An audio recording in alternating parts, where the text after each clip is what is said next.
এবার আপনারা যেটা শোনবার জন্য বসে আছে, কিছু শোনার জন্য বসে আছেন কি? গভর্নমেন্টকে জানেন তো, আজও বাজেট হয়েছে, আমরা কিচ্ছু পাইনি। বাংলার ভাগ্যে জুটেছে শূন্য। অনেক কষ্টের মধ্যে দিয়েও আমরা কখনো উৎসবকে ভুলতে পারি না, ভুলি না। আগের বারে ফায়ার লাইসেন্স সহ সমস্ত সরকারি ফি মকুব করা হয়েছিল, এবারেও সেটা বজায় থাকবে।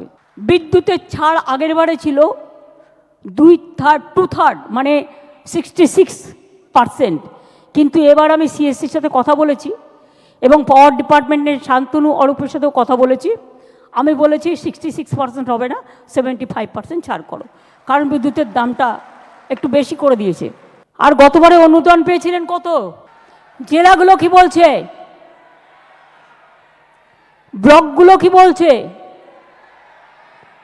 পুজো কমিটি কি বলছে? এই এক কি সবসময় অতটা লাফিয়ে বাড়ানো যায়?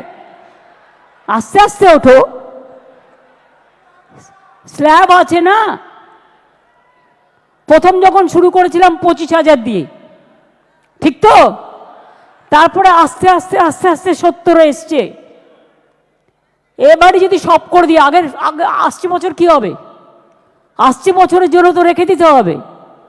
সেই জন্য এবার 70 থেকে স্ল্যাবটা বাড়িয়ে 85,000 করে দিলাম। আশা করি এতেই আপনাদের চলবে।